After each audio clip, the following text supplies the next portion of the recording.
¿Cómo viven en Cuba hoy?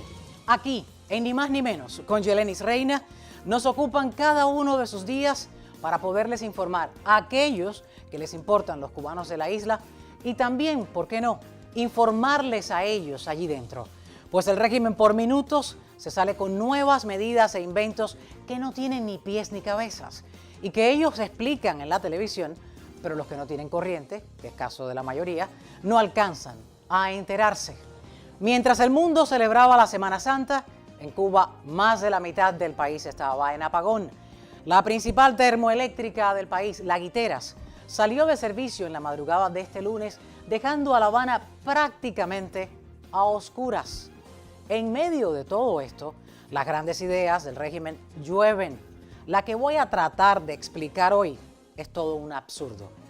Pagar en dólares por energía solar sin ponerte paneles en tu casa y sin garantía de que no sufras apagones, ¿sí?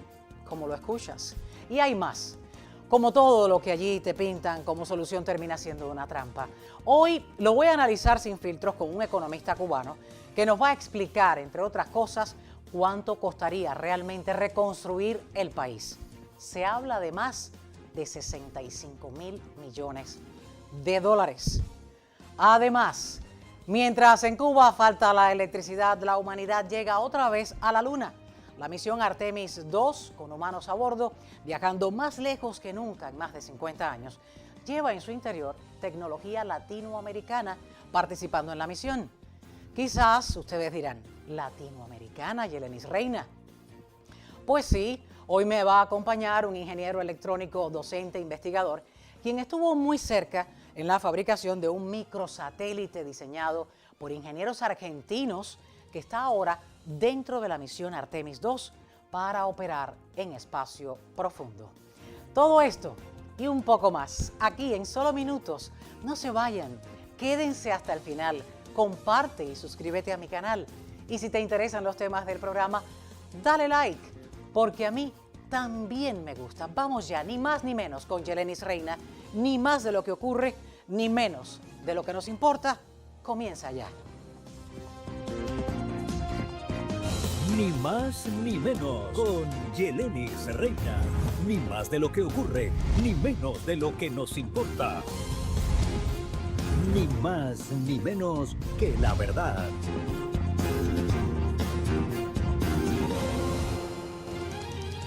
Hola, ¿qué tal? Bienvenidos a Ni Más Ni Menos con Yelenis Reina. Gracias por sintonizarnos a esta hora, por vernos, por compartir cada link de los programas de Ni Más Ni Menos con Yelenis Reina. Les hablaba al principio en la introducción del programa de los tantos temas que hoy voy a tocar sobre Cuba, que por más que se expliquen cada día es necesaria y es urgente pues esa explicación clara. Para hacerla, hoy he invitado a un joven economista, una de esas voces jóvenes que se han hecho notar en el debate político, económico actual. Ahí lo tenemos vía Zoom, a quien le quiero agradecer, Miguel Alejandro Hayes. Gracias por estar en Ni Más Ni Menos con Yelenis Reina. Quería invitarte, aceptaste la entrevista y nadie mejor que tú, porque la viviste, la conoces y además la estudias, que me expliques un poco de lo último, de lo más reciente que está pasando allí dentro de Cuba y de estos, por así llamarlos, trastornos de ideas que tiene el régimen y que no acaban de dar a la luz ningún tipo de solución para el cubano de a pie allá ahí dentro. Bienvenido, ¿qué tal? Cuéntame. Hola, muchas gracias por la invitación, es un placer estar acá en el programa. Yo creo que para empezar hay muy poco nuevo que decir desde el punto de vista del diagnóstico de la realidad cubana. A veces uno ve las noticias y parecen distópicas y bueno, esa distopía es realmente lo que está ocurriendo en Cuba. Más de un día entero de apagón, escasez de alimentos. Si hago la lista de escasez podríamos no terminar nunca, escasez de todo lo que sea material para vivir. Eso es un hecho y al mismo tiempo creo que lo relevante acá no es tanto esa realidad material, sino la inercia dentro de la política del régimen cubano de continuar aplicando soluciones que más bien son parches, soluciones que más bien lo que hacen es fomentar la desigualdad y también lo que hacen es desprenderse de las soluciones. Esto de manera general. Ya si vamos a lo específico, creo que cualquier dato puede ser significativo, por muy catastrófico que parezca, e incluso ya pienso yo que la realidad, digamos, desde el punto de vista de los datos serios, comienza a reflejar esto. Hay que recordar que hace unos meses la CEPAL, una institución con mucho prestigio a nivel de los datos que ofrece, catalogó a Cuba, como la economía más pobre de la región de América Latina y del Caribe, por detrás, por supuesto, de Haití. Yo creo que si tuviera que resumir eso en un dato, Cuba ya está económicamente peor que Haití. Es una comparación bastante agresiva, pero las imágenes pues lo ponen a relieve. No hay nada que ocultar, solo ellos son los que ocultan este sentir y este vivir diario del cubano.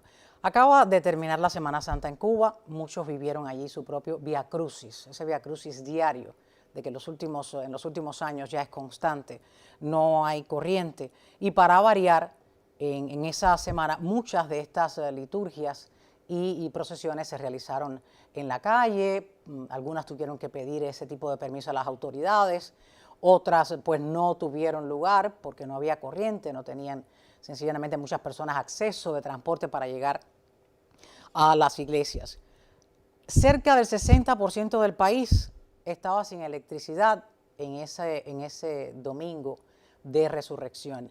Y lo que más genera aún todavía la duda y el cuestionamiento, amanece este lunes con la empresa Guiteras totalmente fuera de servicio. Exactamente. Bueno, yo creo que aquí el tema central es, pienso yo, cómo ya, y esto quizás yo lo advertí, pero otros analistas también lo han advertido, es el hecho de que se está normalizando ya esta situación. Ya cuando se da el efímero, por así llamarle, bloqueo petrolero, ya Cuba estaba en la situación de más de 10, 16 horas diarias de apagón, y ya el cubano en Cuba estaba comenzando a adaptarse a esta realidad. Y estamos en un momento donde ya podemos decir que está normalizado este tipo de vida. Ya la noticia de la cantidad de horas sin electricidad, la noticia del déficit, que como muchas veces lo dan los medios, ¿no? Cuánto es el déficit de kilowatt, ya eso no es noticia, ya la gente no lo sigue. Yo creo que eso es lo más lamentable de esto que está ocurriendo. De hecho, esta noticia se va a repetir en la medida que lleguen fechas festivas. Estamos en el mes de abril, ahora viene en Cuba el Día de las Madres, va a ser muy similar, que además va a ser un domingo también. Esta es la normalidad ahora. Un país que, por supuesto, intenta, cuando digo un país me refiero a una población, unas personas que intentan, por supuesto, vivir la vida dentro de lo que hay, y por eso se termina normalizando y se va readaptando las condiciones de vida, readaptando la movilidad, readaptando la poca disponibilidad de los recursos prácticamente inexistentes para moverse, para alimentarse, para festejar incluso. Y esta, por supuesto, ya es una expresión bien clara, bien reflejada en una noticia, ya las roturas de las guiteras, el barco que vino de Rusia, que apenas va a dar para 2-3 semanas, con suerte daría 5. Ya eso se está normalizando en el contexto cubano. Esto no parece algo especial, sino lo habitual.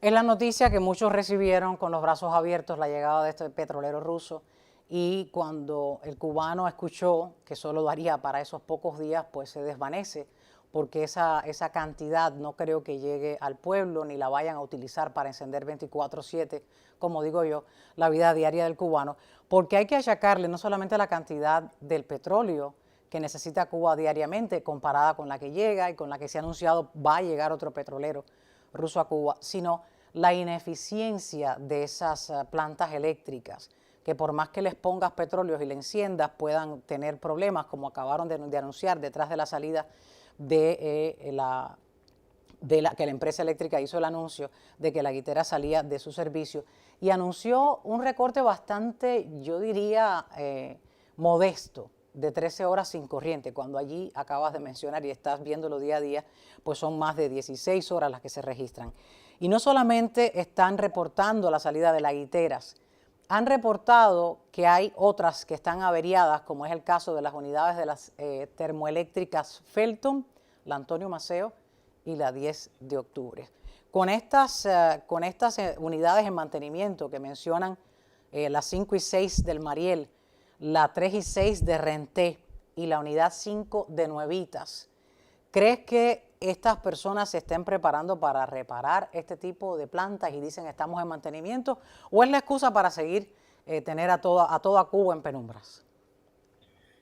Pues yo diría que, bueno, en primer lugar, en la palabra mantenimiento en Cuba no tiene la misma connotación que acá en Miami o en, digamos, en el mundo, un país medianamente normal donde mantenimiento implica una inversión, un gasto de dinero significativo, un reemplazo de determinadas partes. La palabra en Cuba mantenimiento tiene una connotación de remiendo, algo así como amarrar con un alambrito. Lo digo así de manera muy coloquial porque eso significa mantenimiento del contexto cubano muchas veces. Entonces, cuando dicen mantenimiento, no es que yo crea que estén apelando a eso, es que están hablando de eso inevitablemente porque además no cuentan con los recursos para hacer lo que sería un mantenimiento real. El mantenimiento real de esos equipos para que funcionen. Cuando digo mantenimiento no es buscar otra pieza vieja en otro lugar, mandarla a hacer y hacer una especie de chapucería para restablecer, que es un poco lo que están haciendo es un poco la extensión a nivel macroeconómico, a nivel político, de cómo realmente se vive en Cuba a nivel de remiendo de una pieza por aquí, algo viejo por allá que se va acoplando.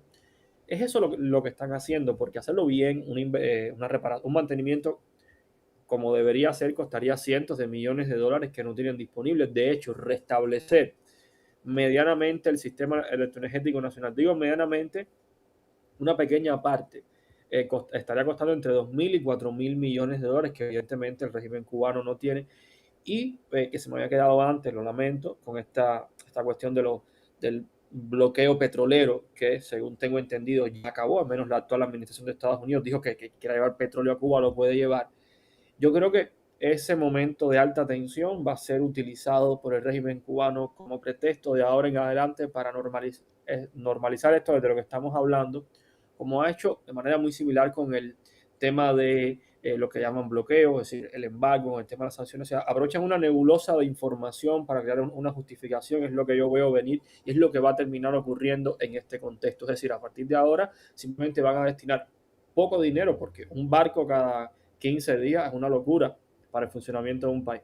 Un barco cada 15 días, un barco una vez al mes, que eso representa un ahorro de dinero para las cuentas del régimen, y utilizar la excusa del bloqueo petrolero que ya no existe para decir por qué está ocurriendo eso. O sea, lo que quiero decir es que la medida puede sonar un poco complicado desde el punto de vista ético, moral, pero ha venido a funcionar prácticamente como una justificación, un pretexto más para el régimen cubano, en lo que el mundo, o sea, como la idea del embargo, en lo que el mundo se termina de enterar que ya Cuba puede importar petróleo de nuevo, pues pasan meses, años y ellos la aprovechan. Vamos a traer unas declaraciones de un funcionario del régimen quien da una especie de explicación de cuál sería el fin de ese petrolero ruso que entró recientemente a Matanzas. Vamos a verla a continuación, te invito a que me acompañes. El proceso de descarga fue satisfactorio, sin ningún contratiempo, todo dentro del tiempo pactado con el capitán del barco. O sea, un proceso exitoso. Estas 100.000 toneladas, que son unos 730.000 barriles aproximadamente, no es la solución definitiva, pero indiscutiblemente es un alivio importante en medio de las tensiones energéticas que tenemos ahora mismo. Ahora la tarea radica en rápidamente convertir este crudo en productos terminados de mayor valor agregado, como lo mencionamos anteriormente, y esa es la tarea. Ya en este momento justo se están haciendo operaciones ya de carga de buques que van a salir con destinos a la refinería, donde vamos ya a comenzar el proceso de refinación, que ya en este momento las refinerías están listas y preparadas, esperando que llegue el crudo. Es decir, que reconoce que no es suficiente. Y todo está, Sí, y todo está maravilloso, todo está perfecto. 12 días de petróleo le sirve, no importa. Yo lo que voy a decir puede parecer un poco fantasmagórico y quizás hay que estar en Cuba para vivirlo o en determinados espacios en Cuba para vivirlo, pero hay una dinámica de contingencia, por así decirlo, que el contexto cubano, el contexto del imaginario de los dirigentes, de un grupo de personas cercanas al poder, no me atrevo a decir que es una fiesta, pero es una experiencia emocionante. Lo que quiero decir con todo esto es que al final están construyendo toda una épica alrededor de esta situación. Ya vemos, ya es una noticia en Cuba el barco. Hubo una época que era una noticia cuando llegaba un barco de harina. Bueno, ahora cuando llega un barco de petróleo también es una noticia relevante y van fortaleciendo la idea del mito del país que está resistiendo, paralelo a crear una distracción del problema real. O sea, el foco de atención no debería estar, ellos lo están poniendo en el barco que llega, el barco que se va, sino en la incapacidad del régimen cubano para financiar una política que haga al país salir de este estado. Es decir, se va a terminar prolongando esto y van a crear una cotidianidad alrededor de esta situación que, insisto, es lo más preocupante, que esté fuera del debate, fuera de la presión internacional, que el régimen cubano tenga que resolver esto. Es decir, un país en una situación como esta, que se puede hablar de una parálisis económica, de un colapso económico, pues simplemente está desviando la atención hacia el escenario de cerco, hacia el escenario de supervivencia. Y son esas frases de optimismo, de celebración, como estabas explicando, las que rondan alrededor de estas cabezas del régimen, porque salen a dar esta información y es como si un barco petrolero fuera a poder llenar todas las termoeléctricas de un país de punta a cabo. Y es lo que ellos allí tienen a las personas todas encerradas en esa especie de nebulosa, en una especie de que ya lo resolvimos, nos quitaron el bloqueo petrolero, tenemos el otro bloqueo. Hace poco realizaron una especie de manifestación ciclística y en equipos de autos eléctricos con banderas cubanas para tratar de tapar el sol con un dedo, como yo digo. Miguel Alejandro Geis, recientemente escribiste un artículo titulado sobre economía, sobre el colapso funcional de la economía cubana y los costos de esa reconstrucción. Por eso mencionabas lo que podría estar costando la parte eléctrica. Yo quisiera que me dijeras cómo dividiste estos sectores para llegar a esa cifra de que se necesitarían más de 60.000 millones de dólares para la reconstrucción del país completo. A ver si el régimen escucha y toma un poquito de notas y empieza a sacar unas cuentas, saca un dinerito de Gaesa y deja de coger el dinero que revende por debajo de la mesa el petróleo de México para que ayuden a reconstruir ese país que ellos mismos destruyeron. Háblame un poco de tu artículo, por favor, Miguel Alejandro. Sí, claro. Bueno, primero que todo, yo simplemente utilicé una metodología estandarizada a nivel internacional para calcular el estado o no de colapso de una economía, que consiste simplemente en separar los 6, 5, 6, 7, depende, en este caso utilicé 6, que es el más habitual, sectores de infraestructura de un país. Y a partir de ahí calculé evidentemente el costo de reconstrucción según precios, la media de precios regionales por la construcción. En el caso del agua, por ejemplo, es muy sencillo. El régimen ofrece de manera un poco dispersa, por suerte algunos medios independientes investigan y lo unen después, la cantidad de kilómetros de tuberías de agua que hay que reparar en Cuba, la cantidad de kilómetros de carretera que hay que reparar, la cantidad de viviendas que están en un mal estado. También ha dado la cifra, el régimen cubano oficial, de cuánto costaría reparar las termoeléctricas y sumando por los diferentes 6 sectores elementales de infraestructura de un país, pues se llega a ese costo. Ahí yo quiero aclarar además que esa cifra es un estimado bastante modesto y bastante discreto, que además no lo hice para las condiciones de este año, sino para las del año 2023 específicamente. Por tanto, para hoy 2026 sería específicamente mucho más caro. Y la otra aclaración que creo que es importante es que este monto de reconstrucción estimado no es necesariamente, o mejor dicho, no tiene nada que ver con la inversión privada. Es el costo de restablecer la infraestructura del país, no el sistema productivo. Es decir, el costo de tener carreteras, una red de abasto de electricidad, una red de abasto de agua, una red de viviendas, de abastecimiento de gas y de telefonía e internet estable. Es decir, esos sectores. Sería el costo de restablecer todo eso hacia un estado medianamente pleno, medianamente óptimo. El costo de levantar, o mejor dicho, construir de cero prácticamente un sistema empresarial cubano pertenece a otra cifra, es otro estimado. Y por supuesto, los 60.000 millones no quiere decir que si no se tienen, es imposible que Cuba vaya a ningún lugar, porque ese es el estado ideal. Pero entre el punto actual y el estado ideal hay muchos estados intermedios, y ahí es donde podemos llegar a la conclusión más terrible.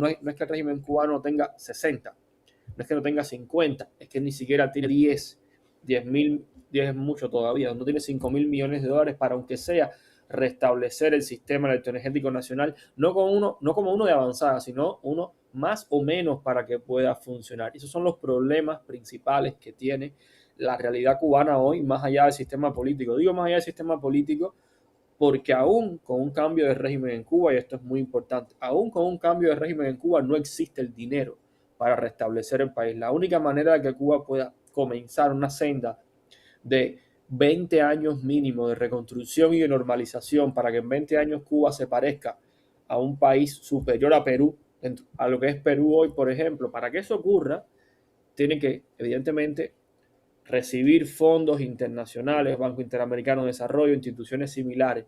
Y eso, lo peor es que está fuera del horizonte político ahora mismo en muchos grupos. La reconstrucción de Cuba, lamentablemente, es un escenario ideológicamente complicado. Al castrismo no le gusta aceptar que el régimen está colapsado, porque evidentemente reconocer su propio fracaso, y a ciertos sectores de la oposición tampoco les conviene, a unos porque lo que quieren simplemente es hacer negocios, facilitar una transición una cuasi transición política como un esquema de negocios, como ya lo vivimos en el Obamato, y a otros simplemente la narrativa de un país colapsado se les ajusta con la idea de que Cuba dentro de 5 años, si cae el régimen hoy, va a ser un paraíso. Es decir, los problemas de fondo ahora mismo son prácticamente políticamente incorrectos para algunos grupos de los principales puntos, ¿no?, del espectro político respecto a Cuba. Sobre todo para abrirse logísticamente ante esa economía necesaria de inversión para que allí dentro se puedan ver pasos de desarrollo en esa nueva reconstrucción de Cuba. En medio de todo esto, Miguel Alejandro Geis, economista cubano, analista, dice que aprendiz de filósofo y creador del podcast El Solar. Quiero comentarles a quienes acaban de sintonizar el programa, ni más ni menos con Yeleni Reina. Estoy conversando con él. Quiero ahora dirigir un poco la brújula, Miguel Alejandro, hacia ese precio del dólar, que ahora compite una vez más con el euro, y la cifra la tengo en pantalla. Estamos hablando de que en este año, en comparación con el año anterior, ahí tienen las cifras actuales. Así está el mercado informal de divisas en Cuba en tiempo real. Esto cortesía a la página eltoque.com. Y es que un dólar allí está costando pues 520 pesos cubanos. El año pasado estaría sobre los 300 pesos cubanos. Ha subido, pero estrepitosamente. Y el euro, te decía, compite porque un euro pues está costando 588 pesos cubanos. Teniendo en cuenta esta tasa de cambio que no parece tener una especie de balance o de control por parte de alguna gestión del gobierno, pues no paga en dólares y sus productos los cobra en dólares, ya lo sabemos. Voy a mencionar a continuación el nuevo tipo de canje de negocio que se ha inventado el gobierno de Cuba con sus paneles solares, pero quisiera que me hables un poco, teniendo en cuenta estas cifras, en un momento, por así llamarlo, rotativo, de llegada a esas conversaciones económicas, de una supuesta transición en la que ese régimen pues admita que hay algo que arreglar. En un momento como ese, ¿crees que estas cifras pudiera el dólar ponerse en algún lugar alcanzable para el cubano de a pie? Bueno, de un punto de vista técnico existen medidas de cálculo, o sea, estándares de cuánto haría falta para estabilizar el dólar. En algún lugar, en algún momento lo tengo calculado, pero de manera muy sencilla,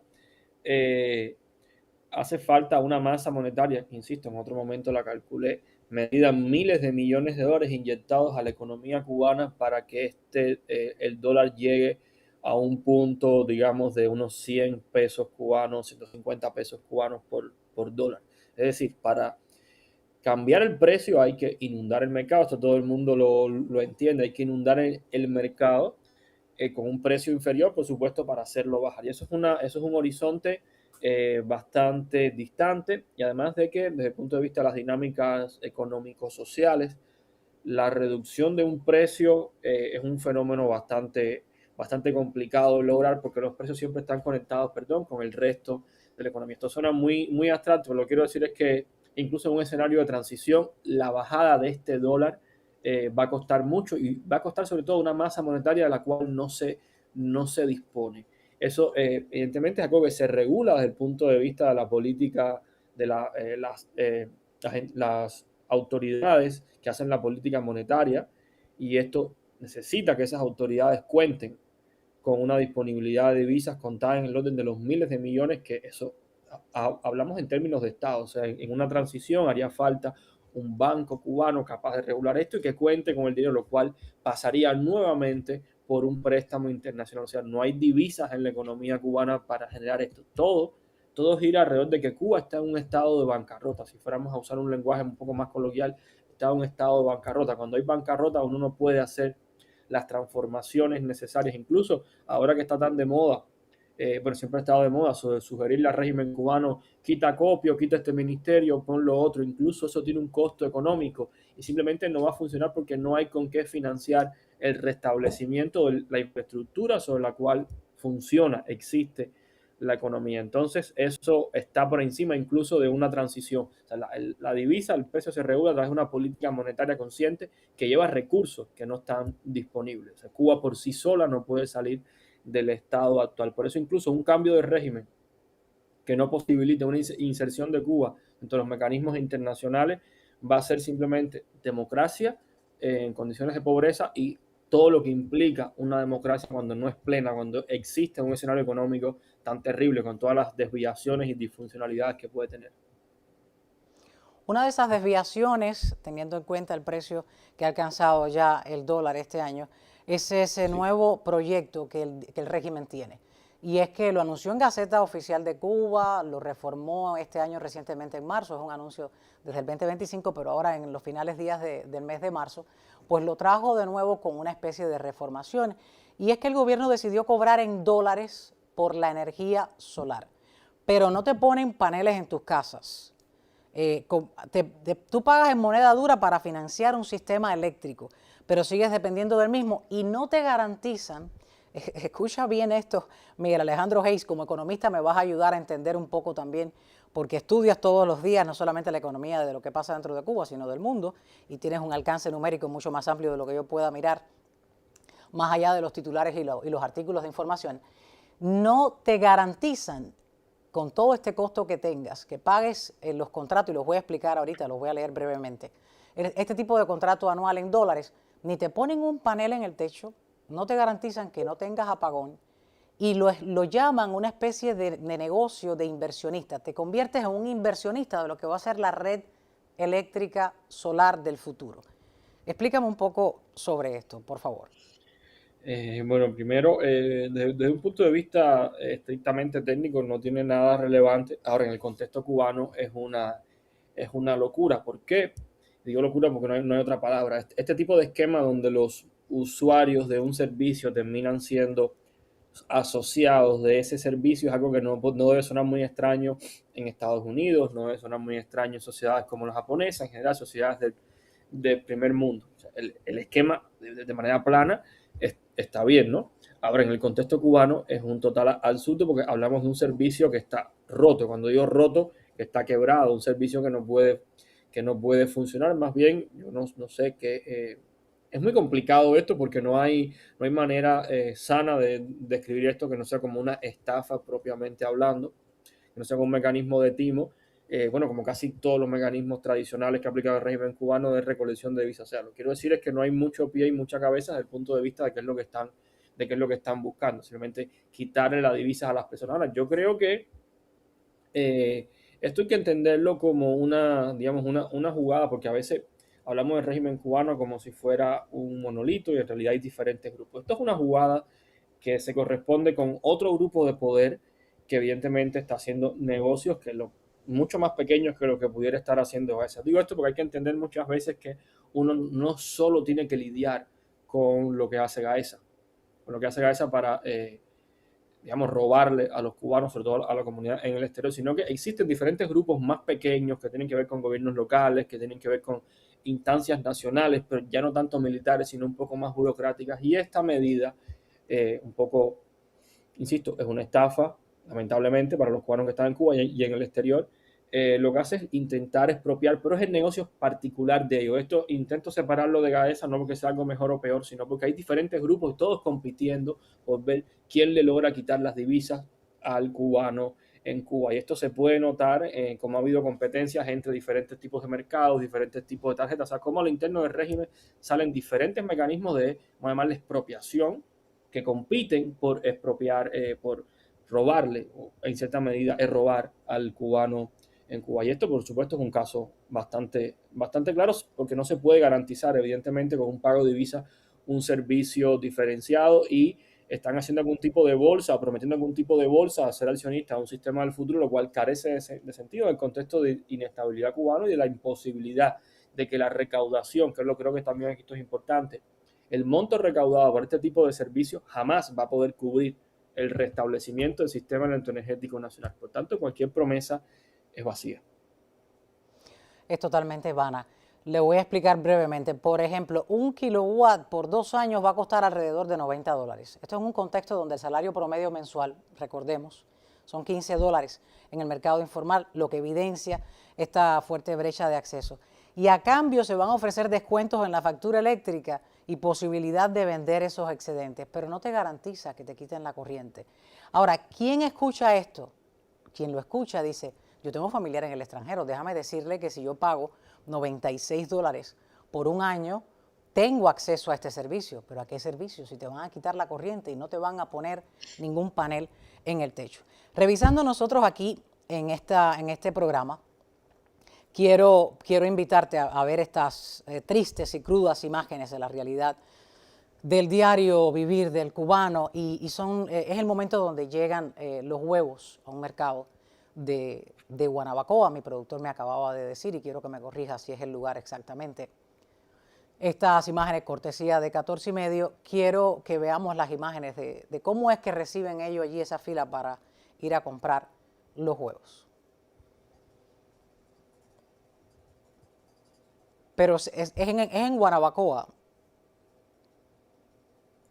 Estas imágenes se están generando Miguel Alejandro Hayes, cortesía de 14 y medio, desde Guanabacoa. ¿Cuántas personas estarán ahí de pie, Miguel Alejandro, para coger qué? ¿Un cartón con 2 huevos por persona, según el núcleo familiar? ¿Dónde está la trampa ahí? Miguel Alejandro, ¿me escuchas? Sí, estoy acá, estaba terminando, lo siento, estaba terminando de mirar. Sí, de mirar este triste panorama del diario vivir, que mientras tú y yo estamos tratando de descifrar lo que ellos hablan como leyes, medidas de enderezar el sistema eléctrico, estas personas ni se enteran porque no tienen corriente para ver la televisión y enterarse de esa opción. No tienen familiares, me imagino, la mayoría de las personas que están haciendo fila ahí, me imagino que ninguna de estas personas tienen familiares aquí en Estados Unidos, ni en ningún otro país del mundo, ni en Europa, ni en Canadá. Y por eso tienen que pararse ahí a ver cuándo es que le va a tocar esa porción, esa cantidad de huevos que dan allí dentro. Miguel Alejandro, ahora sí te escucho. Cuéntame. Sí, estaba viendo, sí, es muy lamentable. Este es el tipo de imagen que se hizo ya cotidiana totalmente luego del inicio de la pandemia. O sea, si bien en Cuba siempre ha habido colas y ha habido alza en los años 90, el periodo especial, hubo su cumbre a inicio del siglo XXI, una especie de recuperación que se puede notar en las cifras de Cuba, en las condiciones de vida, en las cifras migratorias incluso. Pero ya específicamente a partir del inicio de la pandemia, esto se convirtió en lo habitual, y ya hoy no hay otro escenario de compra que no sea esto, al menos para este tipo de, me imagino que lo que hay ahí sea algún tipo de producto que vende alguna tienda estatal de manera normal, porque hay que recordar que en las pymes, que han venido a sustituir la red de tiendas, sobre todo la red de tiendas militares desde el punto de vista práctico. En las pymes, la gente suele decir, en las pymes hay de todo. Y hay de todo en lo que se entiende del contexto cubano, ¿no? Las personas que no pueden pagar el pollo, el aceite, los huevos al precio que lo tienen en las pymes, pues no tienen más opción que ir a estas colas que son prácticamente de días. Hay que recordar que esas colas a veces son de un mes para otro. O sea, literalmente existen turnos de estas colas que son de un mes para otro, y es este tipo de fenómenos los que están fuera por completo de todo debate que intenta generar el castigo. Cuando digo el fenómeno no me refiero al hecho en sí que esté ocurriendo, sino a las soluciones. Yo creo que eso es lo más preocupante, cómo no se está debatiendo a fondo cómo darle un giro a esto. El régimen sabe que el diarismo, el debate sobre lo que va ocurriendo en el día a día hace que se nuble, que se pierda de vista cuál es el problema central, que es uno, salir del régimen, dos, cómo condicionar esa salida, es decir, cómo esa salida sea una condición necesaria para los pasos que hay que dar para reconstruir el país, y sobre todo en un contexto como este donde se podría, o bueno, ya sabemos que se están dando algún tipo de negociación, y este es el fenómeno que debería estar sobre la mesa, o sea, las causas de estos fenómenos es lo que debería estarse debatiendo, y es donde la opinión pública debería estar creando un estado de opinión, porque insisto, el régimen cubano lo tiene normalizado, y en cierta medida la manera en que lo abordamos también lo normaliza, en tanto no deriva en acciones y en exigencias políticas y económicas también para cambiar esto. Que para cambiarlo hay que escuchar pues muchas mesas de opinión, hay que escuchar ambas partes, que finalmente se esté conversando en esos contactos que están realizando Washington y La Habana, y hay que esperar para ver finalmente qué es lo que va a ocurrir en pos del bienestar del cubano de la isla, no solamente para ver una Cuba remodelada, reestructurada, sino para ver que esos 8 millones de cubanos que quedan allí no mueran de inanición a la espera de un cambio. Y es lo que yo quisiera poder ver para no tener que llegar a ese fin. Son muchas las imágenes que se generan y se suscitan desde dentro de Cuba, pero no te voy a tomar más tiempo. Miguel Alejandro Hayes, economista cubano, creador del podcast El Solar. Visiten su página, les informa diariamente, siempre con un artículo reciente, y también en su podcast sobre qué es y cómo se mueven los números dentro de la isla y qué pudiera favorecer o no. Mil gracias, te agradezco hayas estado en el programa y te invito, las puertas están abiertas de ni más ni menos para que regreses en otra oportunidad. Muchísimas gracias, ha sido un gusto estar acá. Gracias, Miguel Alejandro Hayes. A ustedes no se vayan, continúen, ya regreso con un poco más de información muy terrenal, pero mirando también al espacio. ¿De qué se trata? Les espero, no se vayan, y así se informan. Compartan el link del canal, pues si no se han suscrito, pues ahí le va a llegar la suscripción. Si está interesado en promocionarse en este programa, tienen que llamar al número de teléfono que va a aparecer ahí en pantalla, ahí lo tienen. Si quieres anunciarte en el programa y apoyar mi canal, pues contáctame a través de ese número telefónico para que nuestra comunidad también pueda servirles de plataforma a su negocio o empresa. Les espero, no se vayan.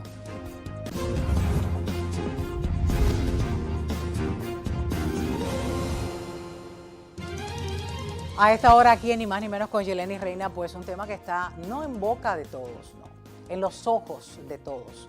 Ya todo el mundo no anda caminando por los centros comerciales con el teléfono en la mano, no, todo el mundo está mirando hacia el cielo. Sí, está ahí el Artemis 2, todo el mundo mirando no solamente a la NASA ni a nuestro cabo Cañaveral aquí en la Florida, sino a esa misión del Artemis 2 que ya está en marcha, ya está en vuelo rumbo a la Luna, casi de regreso, con 4 astronautas a bordo de la nave Orión. Es el primer viaje tripulado más allá de la órbita desde hace más de 56 años. Se dice fácil, a mí me gusta mencionar esta frase porque 56 años desde cuando Apolo, y ahora ya estamos hablando de ellos y ellos están ahí ya de regreso.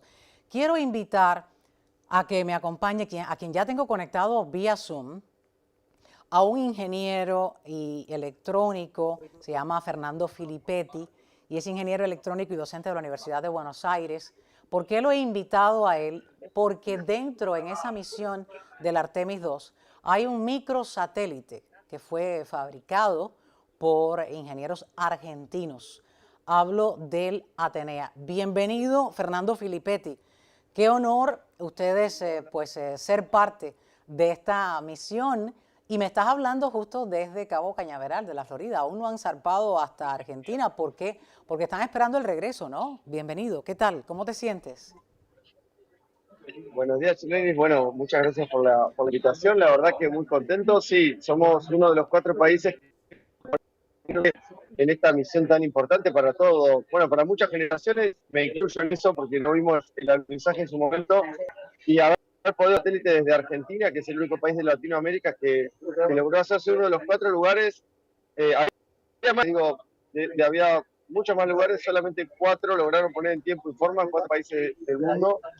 Argentina es uno de ellos, también Arabia Corea y Alemania, pero bueno, desde Argentina, como país de Latinoamérica, estamos muy contentos, no solo de haber puesto el satélite, no solo de que NASA nos haya dado esta oportunidad, dada nuestra capacidad y la probada que tenemos en esto, sino también porque nuestro satélite funcionó, cumplió con toda acción. A lo largo de estos últimos días ya pudimos hacernos con toda la información que teníamos, así que fue un éxito.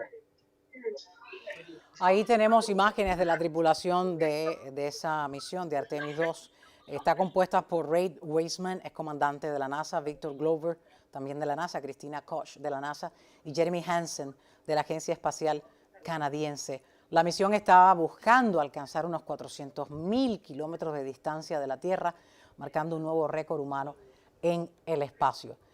¿Ustedes se van a quedar allí hasta el regreso de esta misión de la nave Orión? No, nuestra misión con el satélite ya está finalizada. Nosotros ya vamos a volver mañana mismo a la Argentina. Nuestra misión no volaba tan lejos, no iba a la Luna. Estos 4 satélites viajaban un poquito abajo en una conexión entre etapas, un poquito abajo de la nave Orión. Y ya se pusieron en órbita, ya cumplieron su objetivo. El único que sigue en órbita, porque su misión era un poquito distinta a la nuestra, es el de Arabia Saudita, pero el resto de los satélites, por la información que tenemos, ya regresaron a la atmósfera. Su misión era muy corta, 20 horas, así que ya podemos decir, por eso podemos decir que fue un éxito y que los objetivos que tenían planteados ya se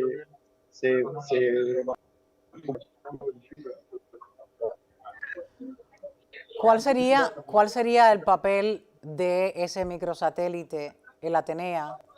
Háblame, Filippetti. Bueno, sí, el objetivo que tenía el satélite, tenía distintos objetivos. Como era una misión muy interesante por la órbita, en órbita elíptica a mucha distancia de la Tierra, 72.000 kilómetros, de hecho es el objeto argentino que más lejos ha llegado de la Tierra, servía para hacer experimentos de radiación, experimentos que quizás en órbitas más bajas se ven alterados por el campo magnético de la Tierra, y en esa línea, bueno, nos dio una gran oportunidad para hacer investigaciones científicas. Una de ellas es un sensor de radiación para poder medir no el tipo de radiación, sino el deterioro que esta radiación hace en la electrónica de a bordo. Tiene un sensor que un transistor básicamente, que se va deteriorando con la radiación y se mide ese deterioro y eso da un deterioro de toda la electrónica de a bordo que por el pequeño tamaño está expuesta a la misma radiación. Eso es un sensor muy útil de cara a futuras misiones porque tampoco es algo constante la radiación, sino que va variando. Entonces, un sensor de esas características puede ir dando momento a momento la información de cómo está la salud de la electrónica de a bordo. También se trataron de probar y aumentar la madurez tecnológica de distintos desarrollos nacionales, por ejemplo, equipos de radio, computadoras de a bordo, antenas y demás partes, que si bien se pueden probar en laboratorio, nunca es igual que probarlo en condiciones reales. Por ejemplo, la radio tiene que transmitir datos a 70.000 kilómetros de distancia, una distancia difícil de utilizar en la práctica. Es una prueba muy difícil de hacer en la práctica, que si bien se puede probar en laboratorio, otra cosa es en condiciones. Así que, bueno, por ese lado los objetivos se cumplieron, se pudo comunicar, se pudo bajar la información del satélite, con lo cual todos los subsistemas funcionaron correctamente. No solo eso, también la telemetría del satélite indicaba que todos los sensores estaban dentro de los rangos esperados. Por eso, bueno, podemos decir que el satélite se comportó al 100% como era pronosticado y bueno, la misión pudo cumplir. Como era de esperar, es decir, que ya se está validando tecnología espacial en una misión histórica de Argentina. ¿Cuántos países presentaron sus satélites o sus microsatélites? Filippetti, cuéntame. Bueno, hubo varias etapas. En un principio, todos los que eran los imágenes del acuerdo de Villa, que fue por el cerca del 2020, esos eran como 40 y pico, 50 agencias espaciales de todo el mundo, las que firmaron con, pero no había 50 lugares lanzador, creo que había 12 aproximadamente. Esos 12 se asignaron, de esos 12 solamente 4 lograron poner y fabricar un satélite. Era muy complicado por los requerimientos de seguridad, por un lado, y por otro lado por los tiempos. Cuando NASA avisa, lo que dice es necesito un satélite acá a 4 meses, 6 meses, no me acuerdo exactamente, pero un satélite muy grande y da muy poco tiempo para realizarlo y muchos requerimientos en cuanto a la seguridad. Así que, bueno, de Argentina, que NASA confía en nosotros y después la suerte de poder fabricar y poner el tiempo y forma con los requisitos de NASA ese satélite en el lanzador, ¿no? De poder integrarlo, que bueno, hasta ese punto llegaron solamente 4 países de estos más de 40. Así que bueno, por ese lado también es un orgullo para nuestro país, con los recursos y con los problemas que siempre tenemos como muchos países latinoamericanos, ¿no? Pero bueno, poder haber hecho esto. Es un gran logro y un gran avance que se hayan puesto entonces en esa segunda misión espacial hacia la Luna y hayan puesto el nombre de Hecho en Argentina. Muchísimas gracias, Fernando Filippetti. Quiero pedir disculpas a aquellas personas que nos están viendo en la entrevista por las fallas de audio, pero es que el ingeniero se encuentra muy cerquita allí de Cabo Cañaveral y al parecer algunas antenas y torres satelitales les están jugando una mala pasada, pero igual te entendemos. Pueden poner igual el caption y acomodarlo en el setting de su computadora o su dispositivo electrónico para que puedan tener alcance a todo lo que hemos conversado a esta hora aquí en Ni Más Ni Menos con Yelenis Reina, con Fernando Filippetti, ingeniero electrónico y docente de la Universidad de Buenos Aires, quien participó junto a la CONAE en este proyecto del microsatélite, el Atenea, en esta gran misión del Artemis II. Muchísimas gracias, Filippetti, gracias. Muchísimas gracias a ustedes. Hasta luego. Ya regreso aquí en Ni Más Ni Menos con Yelenis Reina con sus saludos. Les espero.